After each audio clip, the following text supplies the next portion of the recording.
Je suis Christelle Célis et ici, j'ai à cœur de t'offrir un espace de messages et de canalisation à travers ce podcast. Pas de développement personnel pour se donner bonne conscience, pas de dogme ou de cadre rigide, pas de spiritualité à la mode. Tu es au bon endroit si tu veux t'incarner pleinement, libre, en connexion avec ton âme et le divin et honorer ta puissance ainsi que le vivant. Je t'inviterai toujours à révéler ta propre vérité et ton unicité. Alors ensemble, découvrons les énergies qui t'entourent et les messages de ton âme. Installe-toi confortablement et que l'épisode commence. Bonjour à tous, bienvenue dans cet épisode de podcast. Je suis Christelle Célis et aujourd'hui, on va parler d'identité et de désidentification. Pour se désidentifier de ses croyances et retourner à son âme. Déjà, on va ensemble identifier l'identité. L'identité qu'on a tendance à voir comme quelque chose de figé, comme étant un état figé. Sauf que l'identité que tu as, ce n'est pas réellement qui tu es, mais c'est ce que tu as appris à croire que tu es. Et c'est une confusion que beaucoup de personnes portent et pensent. C'est confondre ce qu'on a reçu et ce qu'on s'est mis aussi nous-mêmes tout comme des grands sur les épaules avec ce qu'on est réellement. C'est confondre les croyances héritées par le transgénérationnel mais aussi par la société avec la vérité que l'on ressent pleinement à l'intérieur de soi. Et c'est confondre le récit de ce qui s'est passé, le récit qu'on s'est construit ou qu'on nous a construit avec comment ça s'est passé réellement si je regarde avec les yeux de mon âme, si je regarde réellement avec mon cœur. Ça veut dire quoi ? Ça veut dire qu'on a pu se construire comme croyance, par exemple, qu'on était trop sensible ou pas assez, qu'on était trop intense, trop exigeante, trop compliqué à aimer, qu'on a cru aussi, ça j'ai pu vous en parler plusieurs fois, mais qu'on se résumait à notre peur, qu'on se résumait à notre blessure, qu'on se résumait à notre histoire, qu'on se résumait à notre trauma. Que notre religion, nos opinions politiques, notre façon de gérer le conflit était ce qu'on était, sauf que tout ça, tout ce que je viens de vous dire, ce n'est pas qui vous êtes, c'est le rôle dans lequel vous êtes enfermé, c'est le rôle que vous jouez. La personne forte, la personne qui soutient, la personne rebelle, la personne sage, etc., etc. Mais ce n'est pas toi. C'est ce qui s'est logé en toi, c'est ce qui s'est déposé en toi, sur toi. Et c'est ce que tu as expérimenté, mais ce n'est pas toi. Et c'est en ça où il faut comprendre que l'identité n'est pas un état figé. Au contraire, parce que nous sommes des personnes en vie, et donc des personnes en mouvement, parce que la vie c'est le mouvement. Et donc notre identité est une invitation permanente à bouger, à devenir autre chose, à explorer autre chose.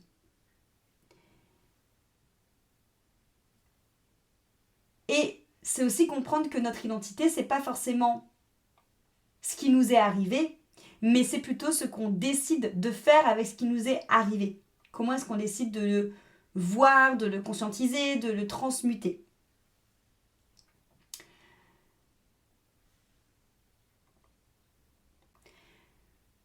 On a tendance à s'enfermer dans ces identités parce qu'il y a une sorte de fatalisme, je dirais. Avec un peu ce discours de « c'est comme ça que je suis », c'est comme ça que j'ai toujours fait, c'est comme ça que j'ai toujours été, c'est comme ça dans ma famille. C'est une sorte de fatalisme ou une sorte de fondamentalisme, comme on va finalement retrouver dans les religions, c'est-à-dire où on a un commencement, une naissance, une nature originelle, et c'est comme si qu'on voudrait toujours garder cet état-là. C'est comme si qu'on voudrait faire en sorte que ce commencement au niveau de la religion ou cette origine en fonction de toi se soit construit à partir d'un passé, genre j'ai toujours été comme ça, et que ça justifie le fait que ça ne peut jamais bouger. Mais ça, c'est un mensonge. C'est parce que ça a toujours été comme ça que ça ne peut pas être autrement. Et c'est pas j'ai toujours été comme ça, c'est j'ai appris à toujours faire comme ça, à toujours être comme ça, à toujours réagir comme ça. C'est différent. Ce n'est pas ta nature, c'est une accumulation de conditionnements, une accumulation de croyances, une accumulation peut-être même de stratégies pour te sentir appartenir à un groupe, pour te sentir aimé, pour te sentir accepté, pour te maintenir dans un état de survie. C'est des réponses de ton système nerveux à un environnement. C'est des croyances adaptées pour te faire sentir accepté, pour te protéger, même éventuellement, peut-être même pour te rassurer, pour te sentir dans la norme, pour te sentir aimé, mais ce n'est pas toi. C'est ce que tu as construit, c'est ce que tu as décidé d'en faire pour traverser ce qui était autour de toi. Et donc là, c'est important de comprendre lorsqu'on cherche à vraiment revenir à l'intérieur de soi, à qui on est réellement. Qu'est-ce que je décide de garder? Qu'est-ce que je décide de jeter? Est-ce que cette croyance me sert encore ou est-ce qu'elle me restreint? Est-ce que ça m'appartient réellement ou est-ce que c'est quelque chose qu'on m'a donné? Et là, on entame le chemin de la désidentification. Le chemin de la désidentification, c'est le moment où tu vas lâcher tout ce que tu crois être, mais sans vraiment avoir déjà une connaissance de ce que tu es réellement. C'est un peu un no man's land intérieur. Et c'est quelque chose, je sais que dans Vibration, beaucoup de personnes ressentent entre la cérémonie de dépouillement et l'encodage. C'est exactement ça, le dépouillement, on vient tout lâcher, tout ce qu'on pense être nous, alors qu'ils sont juste des conditionnements auxquels on s'est accroché, mais qui on n'est pas réellement. Et on se retrouve un peu entre deux, dans l'entre-deux intérieur. Et beaucoup de personnes s'arrêtent là, ou voire même font demi-tour, parce que cette notion un peu de perte ou de néant, du moins ce qui peut ressembler, cet espace que ça crée à l'intérieur de nous, qui peut ressembler à une perte ou à un néant, peut faire peur, peut être totalement déstabilisant. Parce que ça fait des années qu'on nous fait croire et qu'en plus on fonctionne dans ce schéma-là en pensant que les croyances qui structurent notre monde, que les conditionnements qui nous rassurent, c'est quelque chose qui est juste.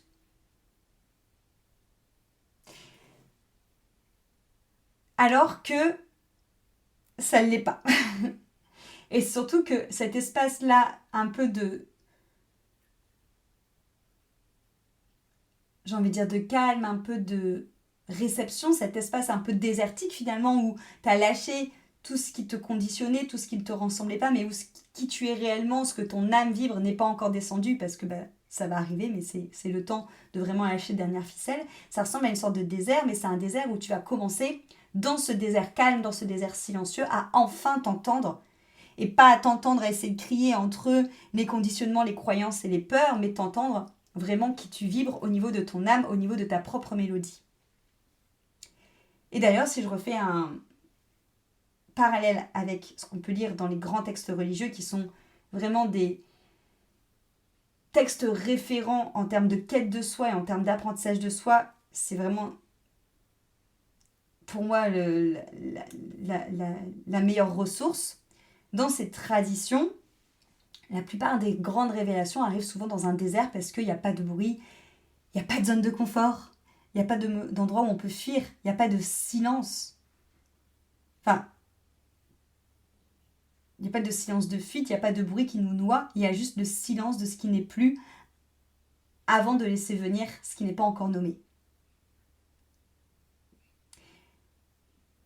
Et c'est grandir dans cet entre-deux-là, c'est de garder l'espace, ça vient chercher votre capacité à tenir l'espace sans le remplir de nouvelles certitudes,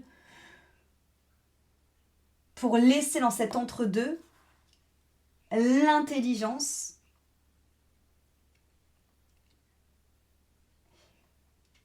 de lire entre eux ces deux espaces pour grandir.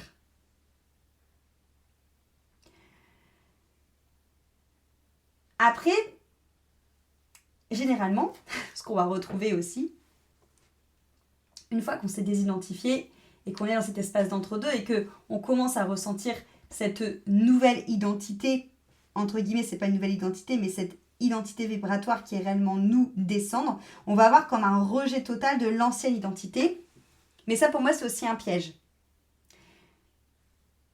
Parce que tu tombes dans l'extrême inverse, parce que tu te mets dans la position que tu crois que pour être réellement ce que tu es en train de recevoir comme vibration, comme étant ta musique, ta mélodie unique de ton âme, il faut rejeter tout ce que tu étais avant. Genre que la désidentification, c'est une véritable table rase. Que tout ce que tu as reçu, les croyances, les récits, les traditions, les cultures, c'est forcément des choses à rejeter, c'est forcément des obstacles et c'est pas ça non plus.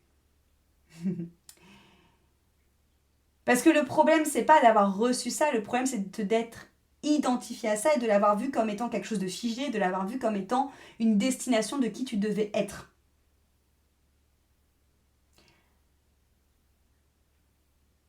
Mais ta famille t'a transmis des outils, t'a transmis une histoire, ta propre expérience t'a transmis des outils, t'a transmis des blessures, des joies, des rituels. Et en fait, tout ça, c'est pas rejeté parce que ça fait quand même partie de ta boîte à outils. C'est toutes ces expériences-là qui font que tu es et que tu as été cette personne qui a des forces aujourd'hui. C'est des outils précieux.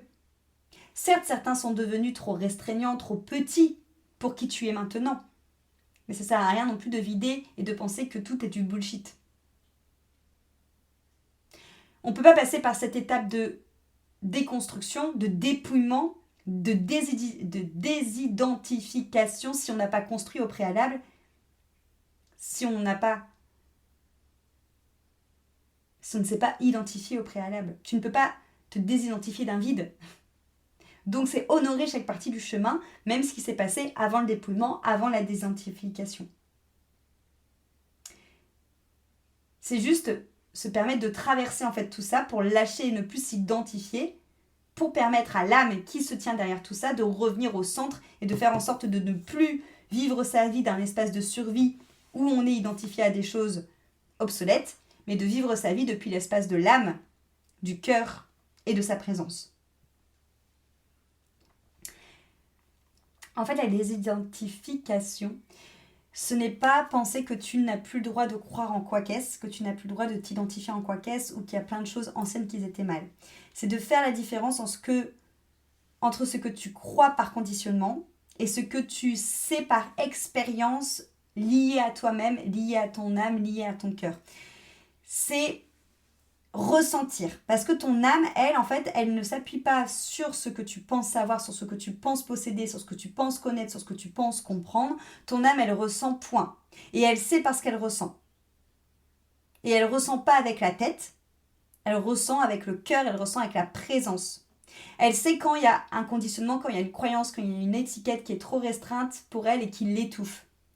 Et elle sait quand au contraire, il y a une vérité qui résonne, qui la fait vibrer. Elle sait quand elle est en train de se trahir et que c'est pas juste. Elle sait quand tu crois en quelque chose parce qu'on te l'a dit, ou quand tu crois quelque chose parce que ça vibre dans ton corps, ça vibre dans ta vie, ça vibre dans ton âme et ça vient de toi. Donc c'est faire la nuance. Et apprendre à nuancer justement tout ça et à rester dans cette solidité, dans cet ancrage, dans cette présence, à tenir l'espace pour soi et à savoir faire justement cette harmonisation à l'intérieur de soi.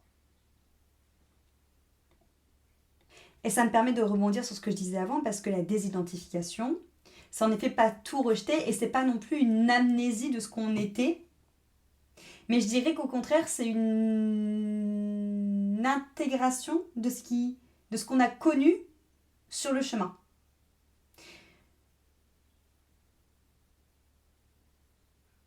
C'est comme si que sur le chemin, tu t'étais empêtré de plein de petits bagages que tu portais qui appartenaient aux anciennes versions de toi, à tout ce qui est intrinsèquement relié, à l'héritage de tes ancêtres, à l'héritage de la société, au conditionnement, aux injonctions, aux projections qu'on met de toi. L'idée, c'est de ne pas faire une amnésie ou un rejet total de tout ça, mais c'est de l'intégrer comme ayant été des pavés qui ont façonné ton chemin, mais que maintenant, tu ne t'identifies plus à ça, mais que tu habites pleinement ta vie. mais que tu continues à être perpétuellement en chemin aussi. Le fait de se désidentifier, c'est pas la finalité du chemin. Hein. Parce que finalement, le fait, par exemple, avec vibration, ce qu'on apprend, c'est lorsqu'on se désidentifie pour accueillir pleinement sa vibration d'âme, on apprend à ne pas s'accrocher non plus à cette vibration d'âme parce que c'est une mélodie, notre vibration d'âme. Et comme je vous l'ai déjà dit plusieurs fois, cette mélodie, c'est pas par exemple de la musique classique tout le temps. Des fois, ça va être de la musique zen très basse, d'un coup ça va monter en hard rock, d'un coup ça va passer au tango, d'un coup ça va passer à la pop, d'un coup ça va passer au rap, d'un coup ça va passer...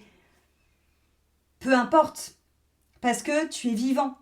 Et ton chemin est vivant. Et comme je vous l'ai dit, l'identité est mouvement.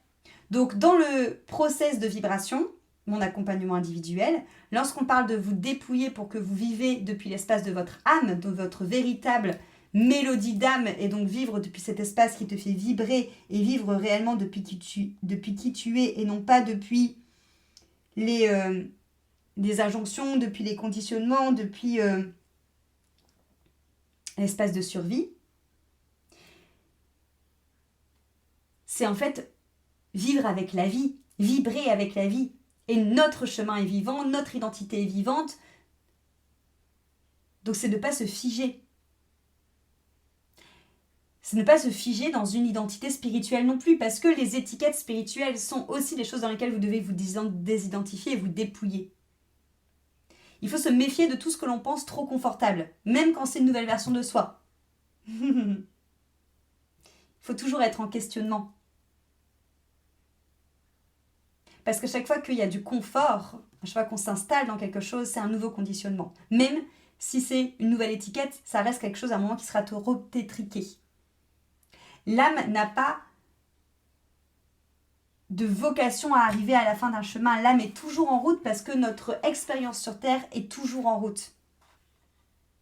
Il n'y a pas, c'est bon, j'ai fait vibration, je me suis désidentifiée, j'ai trouvé mon identité, je m'arrête là. Non, vibration, c'est te désidentifier de ce que dans lequel tu t'es figé pour acquérir cette notion de savoir ensuite tout le temps voyager, de continuer à suivre ton âme, de continuer à suivre les mélodies de ton âme, peu importe le volume, peu importe la musique qu'elle joue, ne jamais t'identifier à quelque chose parce que tu es mouvement, parce que tu es vie, et c'est en étant dans cette fluidité de mouvement et de la vie que la vie répond à toi, et que tu as cette vie beaucoup plus harmonieuse, beaucoup plus dans la paix, beaucoup plus alignée. Donc pour revenir sur les notions qu'on a vues ensemble sur l'identité et la désidentification, ça veut dire que lorsqu'on se désidentifie, on ne détruit pas, on se questionne. Et lorsqu'on est dans ces questionnements et qu'on est dans l'espace entre deux, ce n'est pas un vide à fuir. Lorsqu'on est entre ces étiquettes qu'on a lâchées et en attente de cette réception unique de notre vibration, ce n'est pas un espace où on est dans la perte, ce n'est pas un espace de vide, c'est l'espace où l'âme prend sa place et où on maintient l'espace. C'est comprendre que l'on n'est pas des croyances héritées, que l'on n'est pas ces stratégies de survie, mais que c'est le récit qui nous a été transmis sur nous-mêmes, et ce sont des rôles que nous avons endossés pour être acceptés, pour être aimés, pour être en sécurité, et que l'idée c'est d'aller chercher ce qui résonne vrai et juste à l'intérieur de nous. Et que l'âme n'a pas besoin d'être construite parce qu'elle est déjà là, mais elle a besoin que tu t'engages envers elle. Elle a besoin que tu t'incarnes pleinement dans ta souveraineté. Elle a besoin que tu vives réellement dans le vrai sens du verbe depuis cette vibration et depuis cette pleine présence.